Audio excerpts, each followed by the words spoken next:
welcome to week 3 of our Basic Baptist Beliefs course. And this week we're going to be covering chapters 6 through 8. By the way, way to go on last week and getting through all those chapters that we have on a very heavy subject of the Trinity. I know that was a lot of work for you. But this week coming up, we have chapters 6 through 8, and that's going to be dealing with man, salvation, and then God's purpose of grace. And first of all, talking about being mankind in general when we say man. So man and woman being made in the image of God, and just a gender discussion there. And that's going to be so important, and especially as we consider all the issues of current events going on in our country and all the different debates that are going on right now and discussions concerning gender. And what does that mean for us to be made in the image of God as male and female, equal in equality in our essence, and then different in our function, in our roles in God's economy here for us on the earth.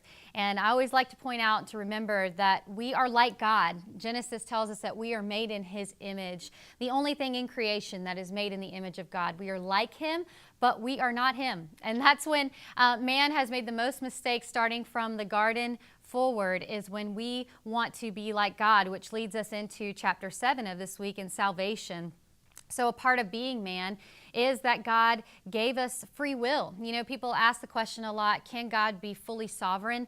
And humans also have actual free will. And for me, I believe biblically the answer is yes, because in God's sovereignty, He created us as free beings. And He even says in Genesis 1 there that it is very good after the creation of man. So even man's ability to make bad use of God's dominion that He has placed us in, that He has given us dominion over, He called it good. And so He does not encroach upon that freedom in our lives. And out of that, man, as we know, even from Genesis 3, breached that by allowing sin to enter into their lives, enter into our world. And so we are in need of redemption, which leads to chapter 7, material on salvation. What does it mean to be saved? What has the work of Christ done for us in redeeming us in relationship to God? And even before that, in the law, how does the law show us God's grace and redemption? And then, of course, leading up to to Christ, who would be the fulfillment of all that was the shadow to come. And then finally, in chapter 8 of this week, we'll talk about God's purpose of grace.